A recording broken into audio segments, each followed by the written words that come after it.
ఇప్పుడు చికెన్ పకోడీ ఎలా చేయాలో చూసుకుందాం. ఫస్ట్ ఒక హాఫ్ కేజీ చికెన్ బోన్లెస్ తీసుకోండి. బోన్స్ ఉన్నా పర్లేదు, నేనైతే బోన్లెస్ తీసుకున్నాను. ఓకే, ఇప్పుడు ఏమేమి వేయాలో చూసుకుందాం. పసుపు వేసుకోండి, ఉప్పు, ఒక స్పూన్ కారం, కొంచెం ఒక స్పూన్ ధనియాల పొడి, కొంచెం గరం మసాలా,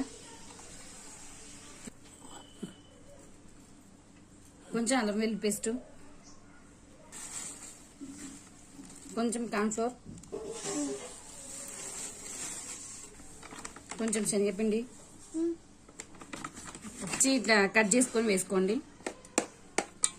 మిక్సీ ఇది పాకు. ఇంకా ఇప్పుడు మొత్తం మంచిగా కలుపుకోండి. చల్లార్చిన నూనె తీసుకోండి, కొంచెం ఇంకా వేసుకోకపోయినా బాగా వస్తుంది. ఇట్లా ఒక 5 minutes వరకు మొత్తం అన్ని మసాలాలు కలిసేలాగా కలుపుకొని ఇంకా ఒక హాఫ్ అన్ అవర్ పక్కన పెట్టుకొని ఇంకా మనం ఆయిల్లో డీప్ ఫ్రై చేసుకుందాం. ఇది పకోడా కోసం మనం కలుపుకున్నాం కదా చికెన్. హాఫ్ అన్ అవర్ అయిన తర్వాత ఒక పాన్ పెట్టుకొని ఆయిల్ మంచి హీట్ అయిన తర్వాత అందులో వేసేసుకుందాం. లో టు మీడియం ఫ్లేమ్లో మంచిగా కుక్ చేసుకోవాలి. అప్పుడే మనకి చికెన్ మంచిగా ఉడుకుతుంది, లేకపోతే పైన కాలుతుంది కానీ లోపల ఉడకవదు.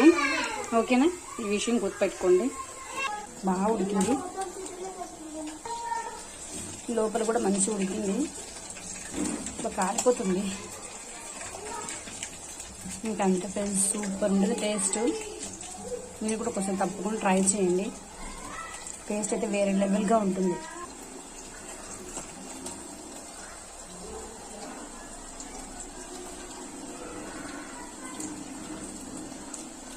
అంతే, ఓకేనా. అంతే ఫ్రెండ్స్, ఎంతో టేస్టీ చికెన్ పకోడా రెడీ. అంతే ఫ్రెండ్స్, అన్ని ఫ్రై చేసేసాను. నేను చెప్పిన కొలతలతో ట్రై చేయండి. ఇది హాఫ్ అన్ అవర్ ఫ్రిడ్జ్లో పెట్టాల్సిన అవసరం లేదు. మనం అన్ని కలుపుకుంటాం కదా, స్పైసెస్ అన్ని కలుపుకున్నప్పుడు పక్కన పెట్టుకోమని చెప్పాను కదా, అది ఫ్రిడ్జ్లో పెట్టుకోవాల్సిన అవసరం లేదు. పక్కన పెట్టుకున్నా ఏం కాదు. నేను చెప్పిన కొలతలతో ట్రై చేయండి, సూపర్ ఉంటుంది ఫ్రెండ్స్. నచ్చితే లైక్ చేయండి. ఇలాంటి మరిన్ని రెసిపీస్ కోసం నా ఛానల్ సబ్స్క్రైబ్ చేయండి. Bye friends.